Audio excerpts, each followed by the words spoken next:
Ladies and gentlemen, it's a Ukrainian talk show on Pod TV. My name is Sasha Star, and today's guests are Dr. Jonathan Lockwood. Welcome to the show, Jonathan. Thank you, Sasha. Glad to be fully operational again. And we have our man in Kiev, Ukraine, Ivan Kucherenko. Welcome to the show, Ivan. Hello, Sasha. Hello, Jonathan. Still a live man in Kiev despite today's night, because we had a Russian strike again on Kiev, so it was pretty loud night here. Ivan, do you have a video to show us? Yeah. Let's start with it. Let's start with that, and then we'll talk.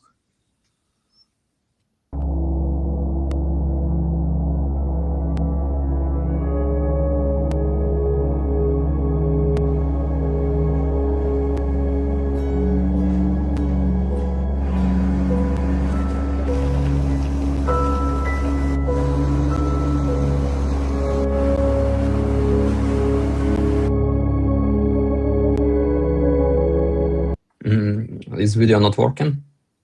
No? It just abruptly cut off. Oh, okay. Then, sorry, I will launch another one video I just wanted to show today. Okay. Yeah, let's start with it. It's not about Kyiv, but very important. Eastern Ukraine, in front of a residential building, the top 3 floors of which have been completely destroyed. That's one of the sites that was hit by Russian missiles earlier this week. The death toll at this point is 31 people, but there are still 10 missing people in the building behind me. We're in Ternopil, which is a city that is considered relatively safe. Typically, these strikes have happened on civilian targets in either Kyiv or closer to the front lines. The attack is coming just as news that the U.S. has put forward this new peace plan. 28 points, it would mean huge concessions to Russia, territorial concessions, a small Ukrainian army, and no long-range weapons. The people I've spoken to on the ground here have all seen this peace plan. It's seen as basically a capitulation to Russia, the very country that invaded them. We spent hours with a man whose 86-year-old great-grandmother lived in the building. Her refrigerator is on the 6th floor, and you can actually see how it's crumpled up in the face of the building. In the beginning, he felt some level of hope that she would make it because she is a survivor. She was geared through the German occupation of this country. Now he believes she's dead. The mood is quite somber here. I mean, for obvious reasons. There's just so many people who were killed, but also because the country seems like it's at a bit of a crossroads with the Americans pushing so hard to get a peace plan through, and they're just all feeling very disillusioned.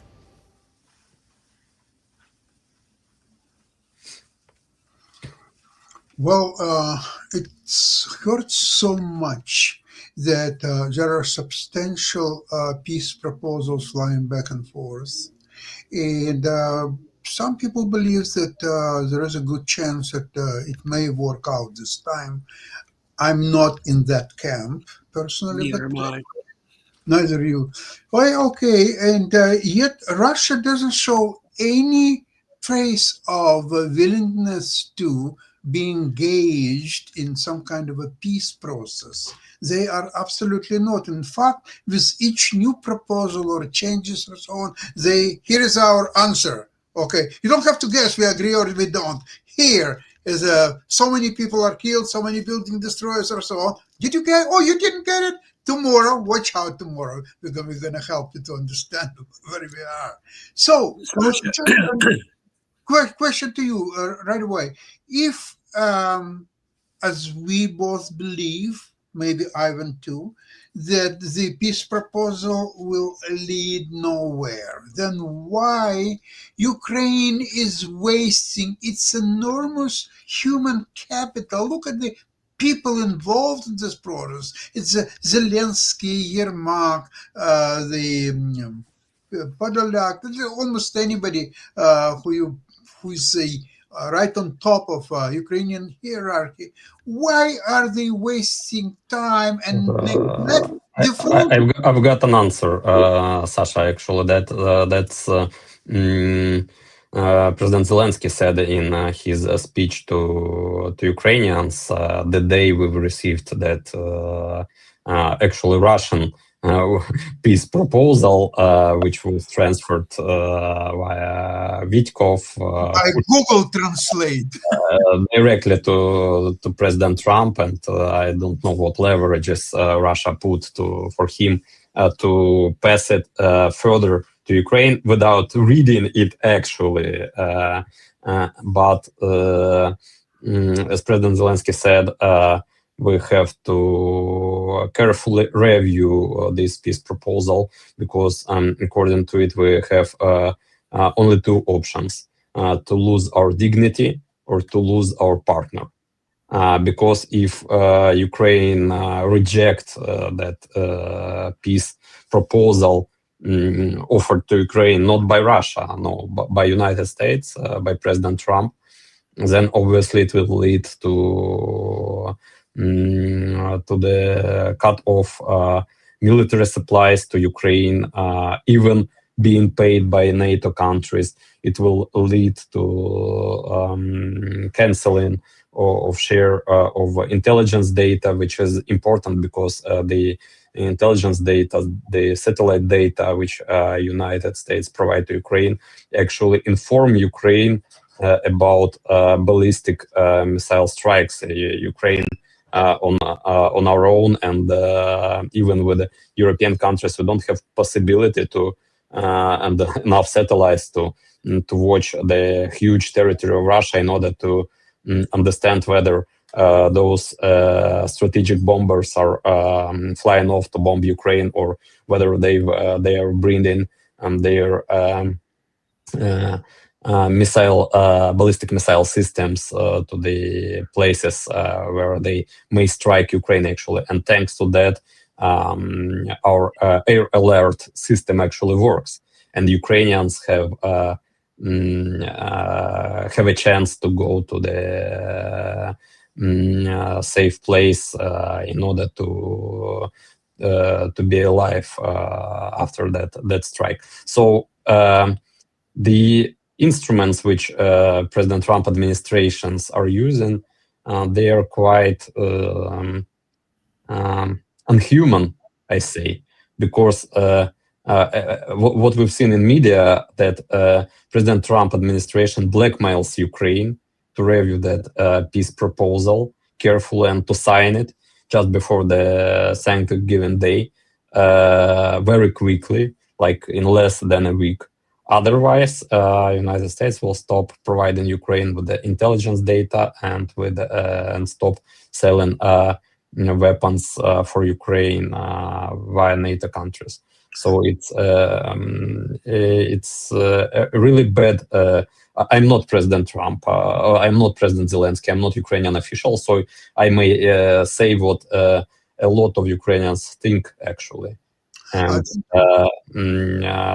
the game which President Trump is playing with his advisors, who wants to do business with Russia actually, they are not interested in punishing the war criminal. They are interested in doing business with Russia and earning a lot of money. And while playing this game, they show that for United States, it's not a point of protecting democracy. It's not a point of punishing war criminals. It's not a point of stopping atrocities. It's like Vice President Vance said, why Ukrainians just not and Russians just not stop killing each other and get business together?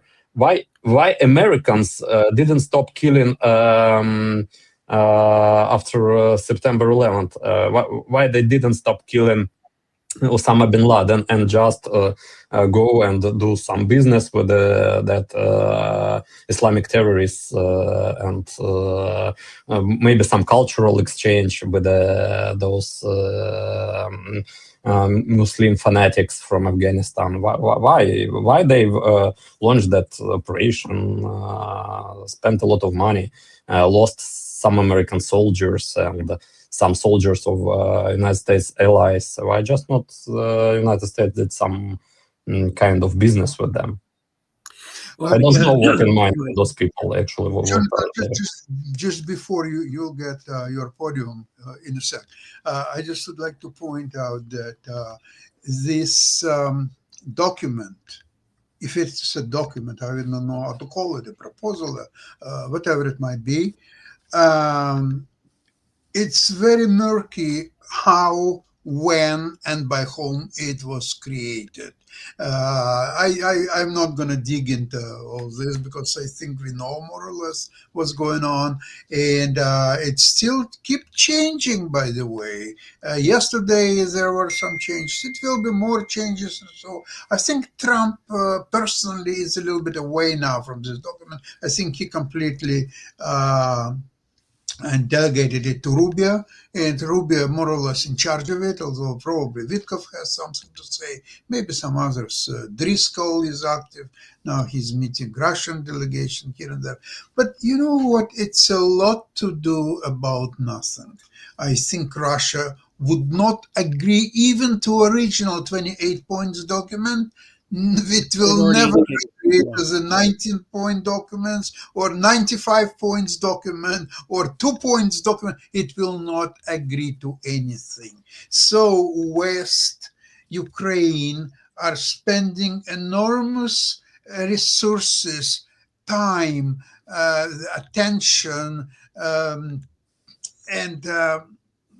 instead of just put an aim of Ukraine winning the war, period. No peace agreement, no nothing, winning the war. And what if that is formulated? Then you start put points. Okay, and what do we need to do to achieve that? Okay, we need much more arms, much more weapons to Ukraine, the best, most superior weapons. We need sanctions of all kind against Russia, against countries which are trading with Russia. And once that is done, then to say, Putin, hey, come here. How many points plan do you want to sign? You tell us. Jonathan, please. Yeah. Now, a military historian, Victor Davis Hanson, recently stated that he believes that the war is going to come to an end because he believes, one, Ukraine is running out of troops and Russia is running out of money. I would disagree to a certain point. Is that it will come to an end because Russia is not only running out of money, it's also running out of troops, and it's running out of troops faster than Ukraine is running out of troops. And it also, most military analysts have failed to take account of the recent ongoing Ukrainian military actions against the Crimean Peninsula, and that they have been steadily, and it has not stopped. They are steadily reducing and degrading the air defenses and logistical capability, and they've been striking oil refineries within Crimea, and basically just reducing Crimea's capacity to resist a potential Ukrainian counteroffensive. Now, Mr. Hansen, Dr. Hansen, does not believe that such an offensive is possible. I respectfully disagree. And I believe that it is that what we cannot see is just as important, if not more important, than what we can see. What we can see, the cards that can be seen face up, is that Russia is taking much greater losses, suffering much greater damage, and that another military analysis has been impressed by the effectiveness of Ukraine's wall of drones and anti-drone defenses against Russian drones. So there is an unequal technological contest going on here. And so right now, I would agree that what the Trump administration collectively has not quite learned yet is what Winston Churchill said about the Russians. Remember what we talked about? That Churchill said that there is nothing the Russians respect more than strength, and nothing for which they have more contempt than weakness, especially military weakness. So right now, Putin is engaging in a lot of verbal propaganda, trying to assert, he publicly asserts that, he's trying to assert confidence that Russia is going to win the war. That is part of the psychological warfare campaign against the West. He believes that the Western will to sustain the defense of Ukraine is not there. Right now, he is wrong in that the Ukrainian will to continue the fight is just as great as it was back in the 1950s. When the Russians occupied Ukraine and they continued their guerrilla warfare campaign.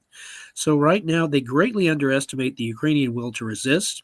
They are continuing to engage in terror attacks, which is essentially what they are, terror attacks against the Ukrainian population, trying to visibly create the illusion of progress, the illusion of a Russian inevitable victory. So this is one of those situations where it is right now a contest of will and a contest of deception. So that is where I see it right now, and I still firmly believe in the distinct possibility of a Ukrainian counteroffensive against Crimea. Jonathan, speaking very quickly about Dr. Hansen and people who think the same way or almost. Yeah, they sort of move as a group. No, yeah, exactly. They don't. Unlike us, they don't want to be seen as decisively disagreeing or breaking from the pack. That's part of groupthink. Yeah, I totally agree with you, Jonathan. And one thing you have to remember: one picture is worth 1,000 words. So when you see the picture of attack on Ternopil, when absolutely helpless people are dying, the buildings are going down, and all that stuff, and you think, oh my God, Russians are so strong. Now they reach Kiev, but now they're going to places like Ternopil, and then they will take Lviv and Odessa, and then will complete the bombardments and so on. But you see, interestingly enough, let's, instead of just looking at the picture and say, oh God, think about something. With all these aerial attacks, the terror attacks, so what you see, okay, so there was a building, or just part of the building was destroyed or severely damaged, right? One instance you see there were 7 people died.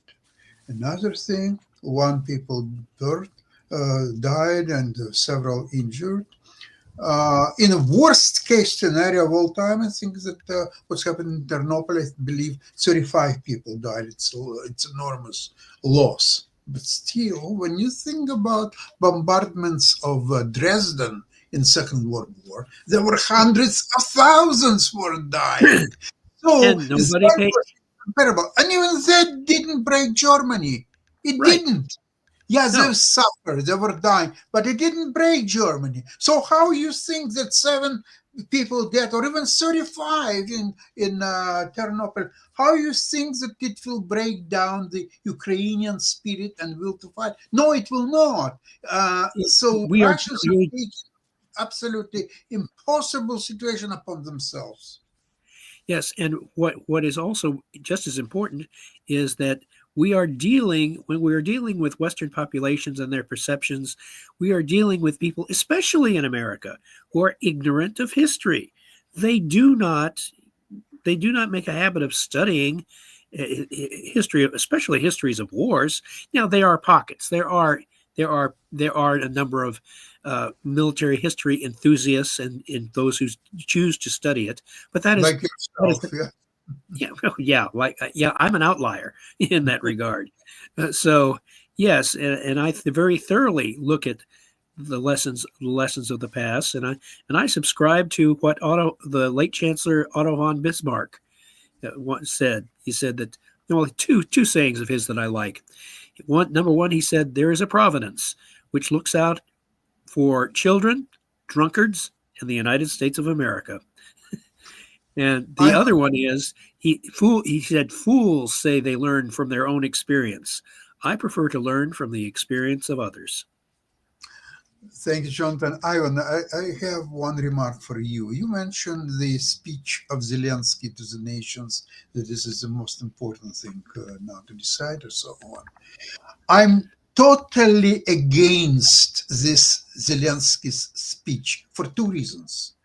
Number one, it was not timely speech. It was just a publication of that quasi-document or quasi-agreement, or really piece of nothing. And he took it so seriously as he wanted to address Ukrainian people. How Ukrainian people, with the lack of knowledge of situation on the front lines, what's really happening? They don't know all that. So how they can make intelligent decision about what is the right thing to do, and how you can impose on your people who elected you to lead them to make some kind of decisions which they're not capable because of the lack of information. And even if they would be capable and willing to do so, what's the mechanism of doing that? What, a referendum or anything like this? How? Zelensky was totally wrong. I'm disgusted at what he did. And look at just a few days later, his speech is really worth of nothing. It was completely idiotic, untimely speech. Ivan, what do you Tell think? tell us how you really feel, Sasha. Don't hold back. I don't agree with you, Sasha, because you're not in Ukraine, not in context of media, because that Ukrainians discovered about that plan not from Zelensky and his speech. Ukrainians discovered about that plan from Western media, actually, which announced it, and Financial Times, I think, or Axios, and it was quite. The Financial Times second. Yeah, and Financial Times posted specific points of that plan, and after that, Ukrainian media also reposted them. Gerashchenko was first. In Ukrainian, and it was quite a panic in Ukraine, because that peace plan, as we've seen in the video from a New York Times journalist who was in Ukraine, it looked like an act of capitulation for Ukraine, actually, with all those crazy requirements. And Zelensky, as our president, as president of country in war, his task is to keep the level of morale of his nation, of people, in order for them to keep fighting, actually, because if exercise in a way, yeah. Yeah, I think it was in a point of keeping the morale and being honest with nation, because that peace agreement, if I'm sure, of course, we don't know all the issues about that peaceful plan, and if it was not passed to in detail to President Zelensky, then probably he didn't make that speech to the nation. If it was just mentioned in media, I think that presidential office received that peaceful plan at the same time, and he was quite serious about that, because denying that peaceful plan would mean that would lead to consequences we've already faced in the beginning of this year, when President Trump just tested the instruments, how he can influence Ukraine and how he can make Ukraine accept the peace deal, because he's not putting his efforts on Russia for Russia to accept this peace deal. He's putting his efforts on Ukraine. Like, okay, let's stop military assistance to Ukraine. Probably we have some shortages of weapons, or we need to review our warehouses, Pentagon warehouses. So we just stop all the weapons to Ukraine, even those who was already in Poland. We've seen that in the beginning of this year, and it was a very difficult period for Ukrainian army, for Ukrainian defense, especially because those shipments are the shipments for Patriot air defense systems. It's just denies Ukraine from protecting our cities, and Russians can attack our cities more successfully. Then was another period of testing, like, okay, let's stop providing Ukraine with intelligence data and see how Ukrainians will react. Okay, it was also a great problem for Ukrainians. Another testing, like, let's shut off Starlink terminals for Ukraine and see how Ukrainian army would be successful without Starlinks. But Starlink is supplied by Elon Musk. It's not US government. Yeah, but at that time he was in President Trump's team, and I think if President Trump, even now, if President Trump will issue order to stop providing Ukraine with Starlink, Elon Musk will follow this order, even despite the weapons. Those Starlink access is not given to Ukraine for free. Different countries pay for Starlink, including Poland. So President Trump tried several instruments of influence in Ukraine. Now he understands them pretty well, and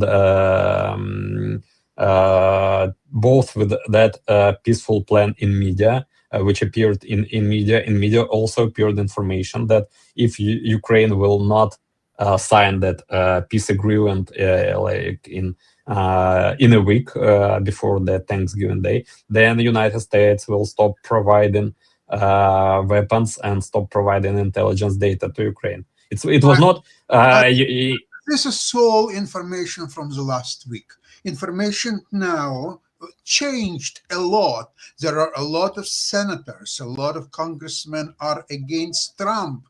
They are, I think, up to 70% are on Ukrainian side. There are new sanctions that are being, there are new sanctions that are being developed against Russia.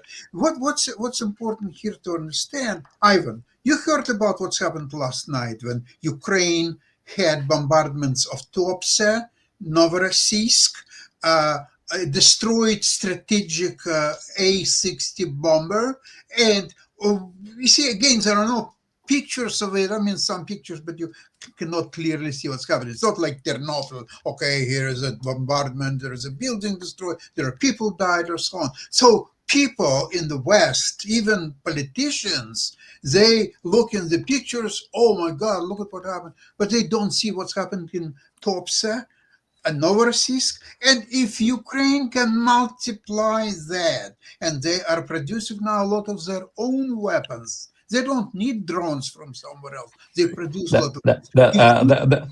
That's why a very important point was amongst those 28 points that Ukraine promises not to strike on Moscow and St. Petersburg with our missiles. Just let's come back to 2022. Russia launches their so-called special military operation to demilitarize Ukraine. This time we want you to surrender. But wait there are a lot of Russians who became furious. They're saying, oh, so you protect St. Petersburg and Moscow, but if you live in Voronezh or Tuapse or anywhere else, you just go and kill them all. That moment from the document actually shows Russian mentality and the mentality of Russian government. They just don't care about what's happening and people in Moscow, they don't care what's happening in any other part in Russia. People in St. Petersburg, they don't care what's happening in Moscow. They're just on their own. And Russian government, for them, it's important Moscow and St. Petersburg to be safe. And they asked President Trump to include that moment and that document in order to Ukraine promises not to. It was a really funny moment. You know how it is in Russian saying «Друзьям все, врагам закон». Всем остальным закон.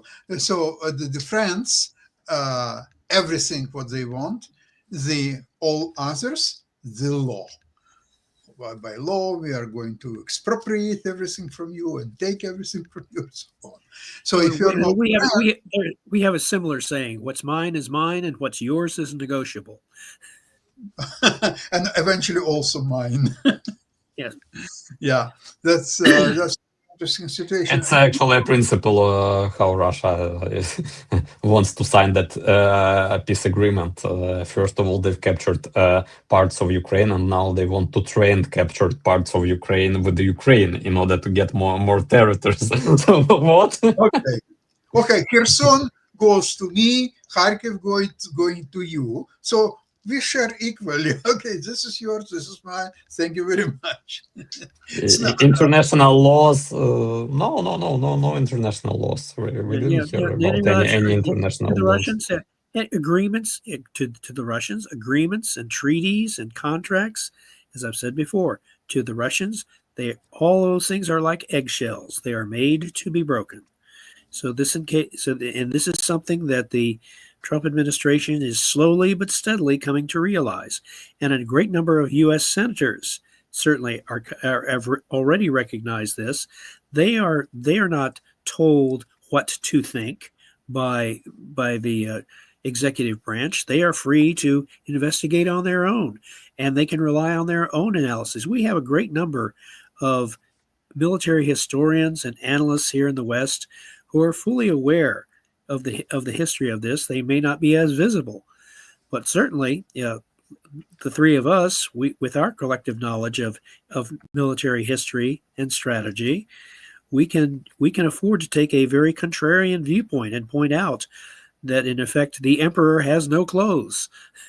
That in this case, that there is an almost absurd misunderstanding of Russian intent.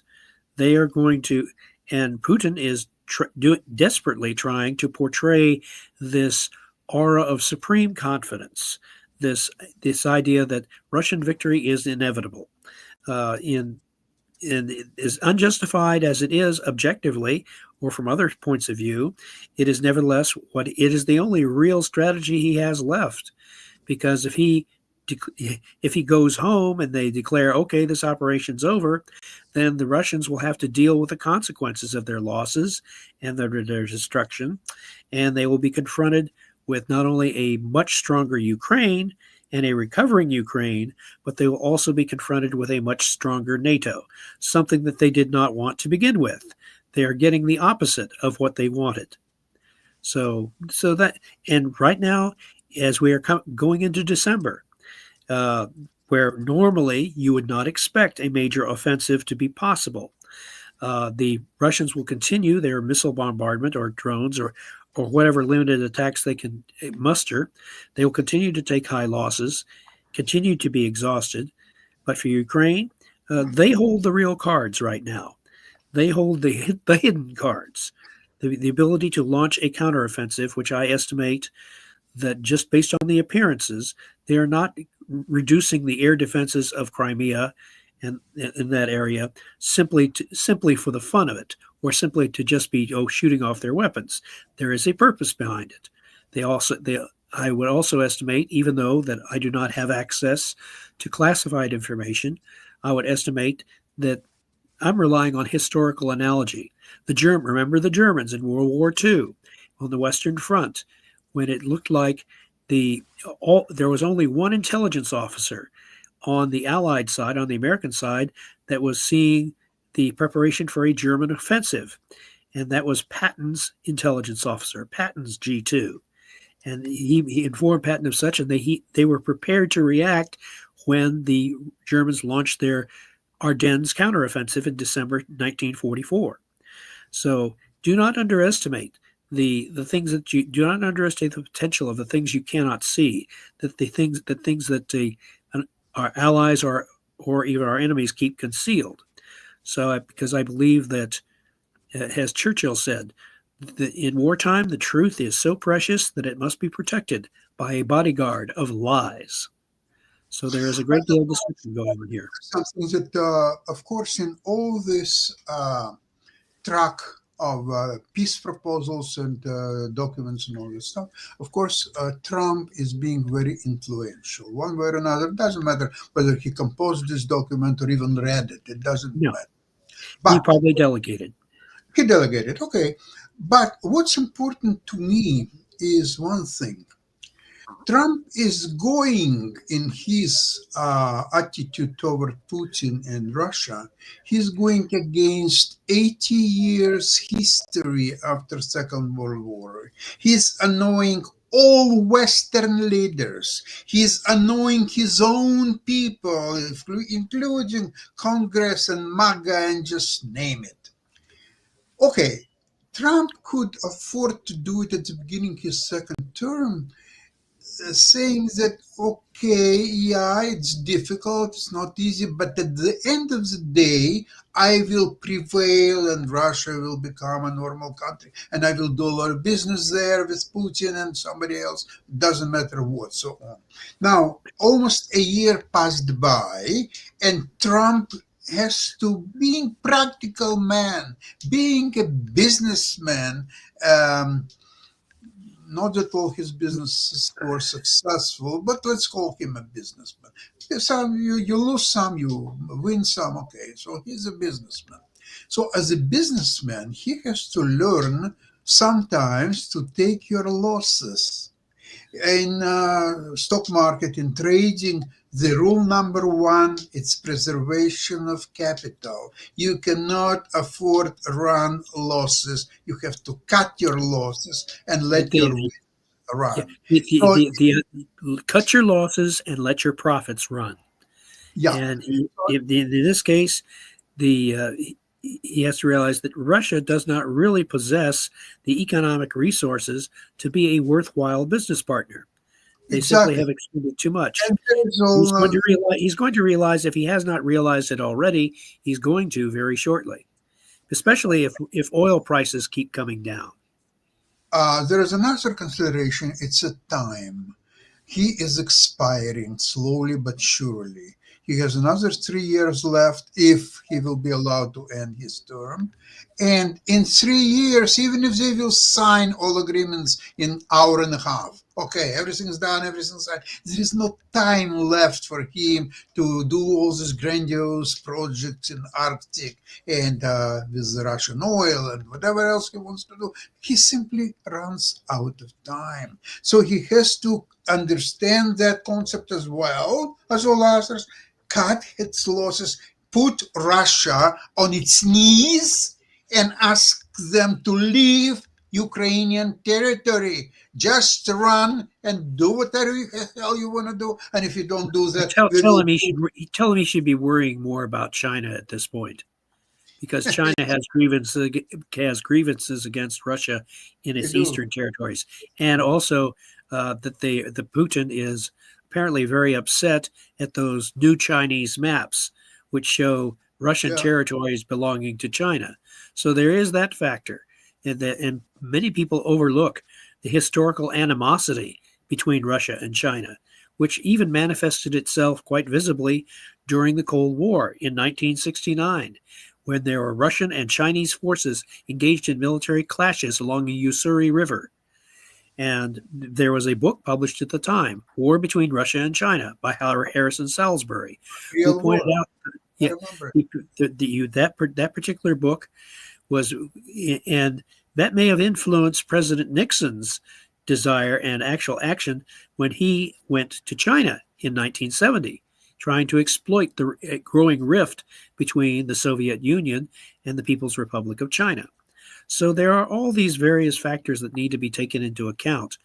And right now, there is President Trump can afford to apply pressure against Russia and should enforce it to end the war and send the message to him: you need to worry more about China than you need to worry about Ukraine or NATO, because we are not going to take over your territory.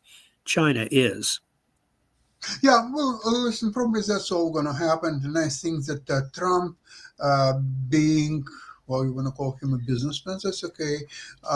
Being practical man in some ways, he doesn't want to cut his ties with Putin. What he wants to do is an appearance that he says to Putin, Putin, look, I adopted your document as a peace plan. I introduced it to Zelensky. I was saying that, okay, you have to sign it by Thanksgiving. Okay, I talked to, or my people talked to Europeans. It's not my fault. The Europeans, they don't want that peace plan, or they don't want to do, but I want to do that, but there is so much I can do, Vladimir. So you have to understand me. Yeah, I do have my limitations. Indeed, he does. And we'll see how he will play that card skillfully, which he I mean, knows. it's a most amazing multi-sided poker game. It's either 4-dimensional, it's either 3-dimensional chess or a multi-sided poker game, and the complex interactions are amazing. And remember when Trump told Zelensky way back in March, it says, "You don't have any cards." And you can bet that Zelensky was thinking at the time when he said that, "Oh, yes, I do." But if he And he had showed that he cards did. then, he has even more cards today. I That is correct. really And they're much stronger than they were back then. I think, and the only thing how I explain why Ukraine hasn't started the decisive attack against Crimea is considerations of saving more Ukrainian lives as much as Yeah. possible. It, Maybe it, offensive action. They would basically have to, you know what, the real prerequisite here, in order for Ukraine to seriously consider an counteroffensive against Crimea, is the main prerequisite, just as the Germans figured that they had to achieve air superiority over England prior to any potential invasion of England. They had to achieve air superiority. What the Ukrainians figure they must do, they must first, they have to do two things. First, finish the degradation of Crimean air defenses. Second, well, actually, three things. Second, they would have to finish destroying the energy infrastructure, the oil facilities within Crimea.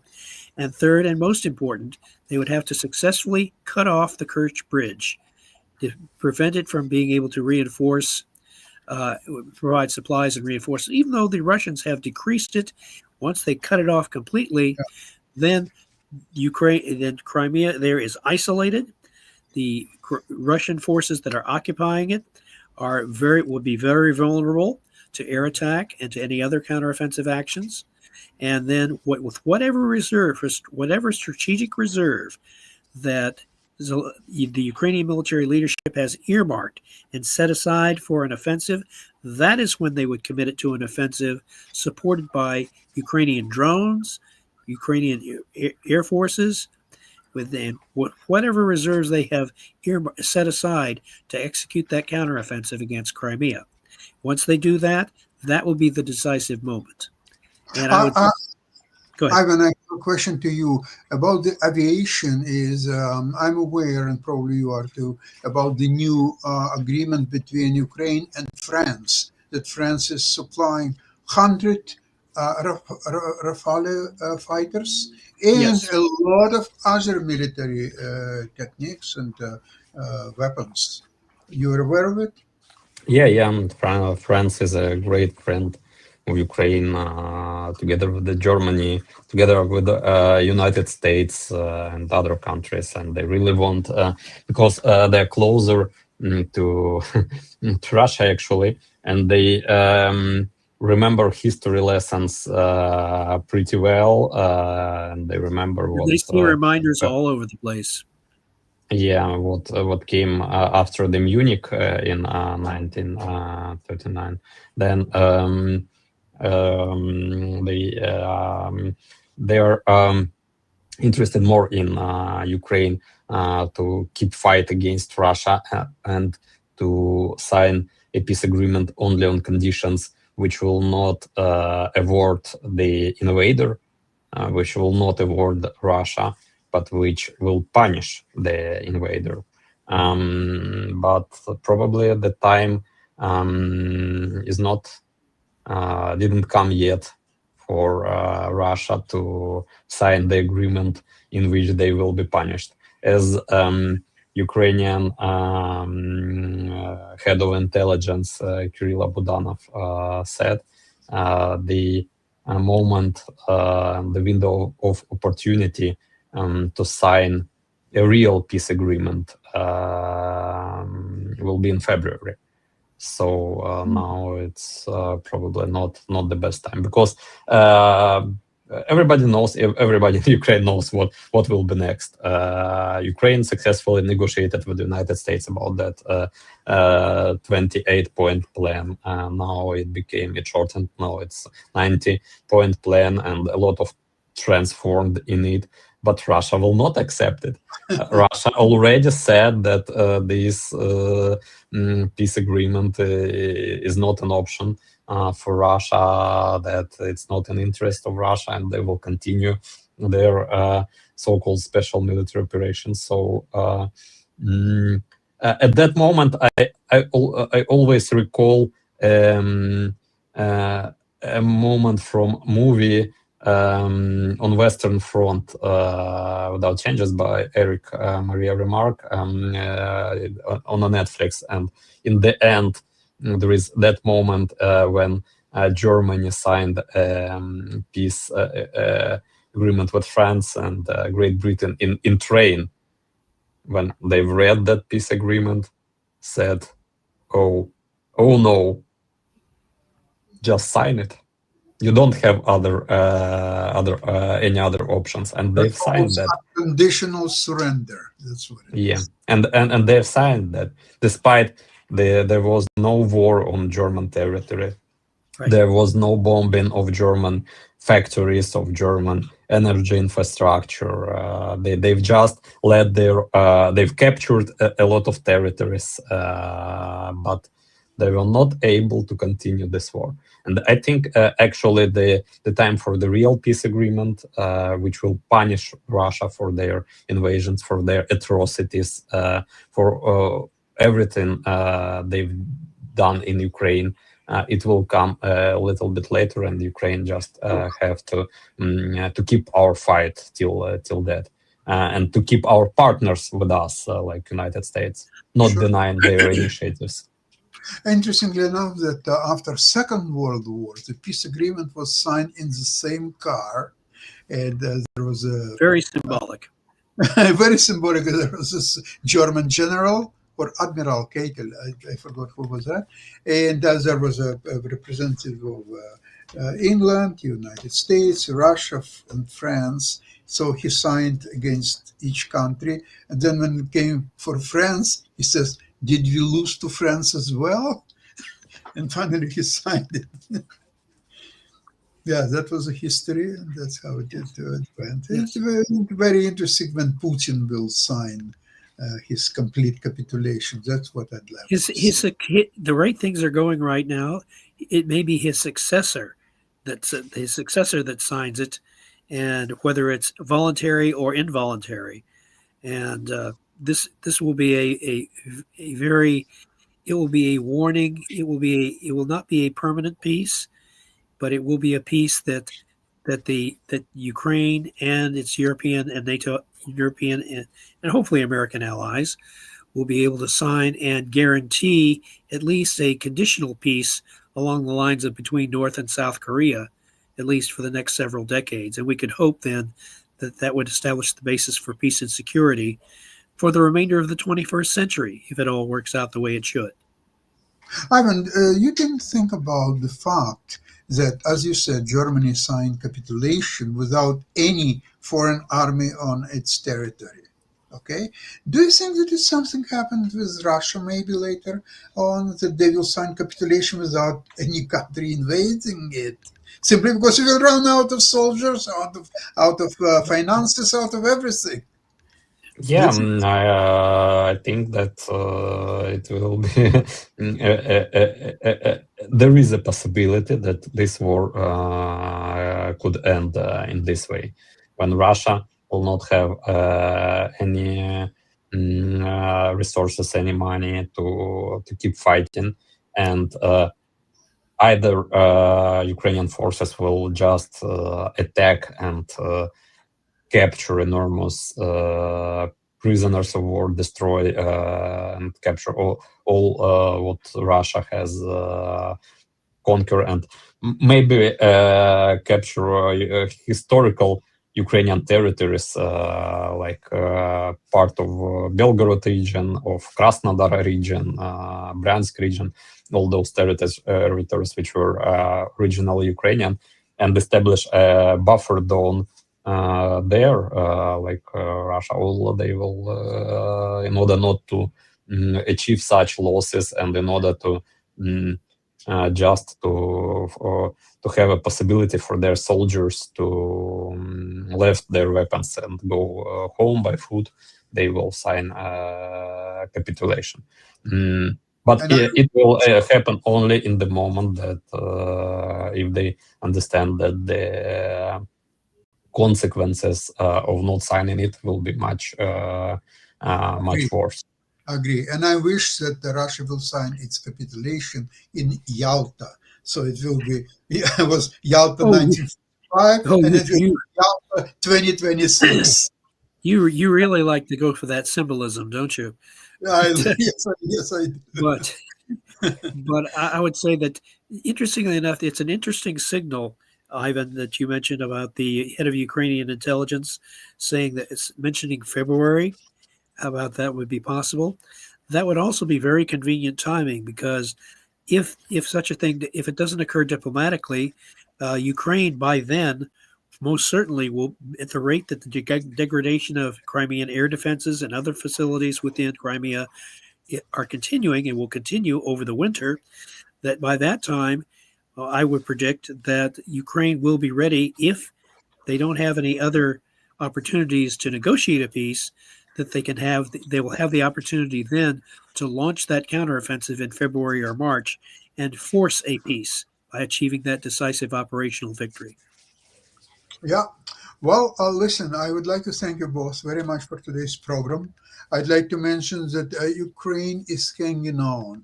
It's not about to capitulate anytime soon. I've looked at a lot of information, what's happening in Pokrovsk, what's happened in many other points. Russians having unsustainable losses. For every one Ukrainian soldier, there are 5 dead Russians. And I don't know for how long Russia can sustain such losses. It's becoming ridiculous. Maybe this is why, even if Putin will not sign this agreement at the end of the day, but even the fact that he initiated that through his envoy Dmitriev, his son-in-law, the process or so on, indicates something. If he would do so well on the front lines, why would he do that? He would never consider any peace agreements, proposals, anything, but he initiated that. And most likely the first draft was produced in Kremlin with this Dmitriev bringing it to Florida and so on and on and on, which you know all the history.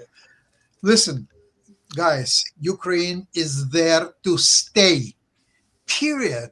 And I really believe in Ukrainian ingenuity, in the talent of Ukrainian people, in their bravery, and Ukraine will be victorious. Slava Ukraini. Both history and the current situation fully support you in that regard. And Thank I would you. add, in addition to glory to Ukraine, I would also add, God bless America. Because Yes. both will be required both will be required in order for justice and peace to prevail in the Ukrainian. Absolutely. And same goes for Canada.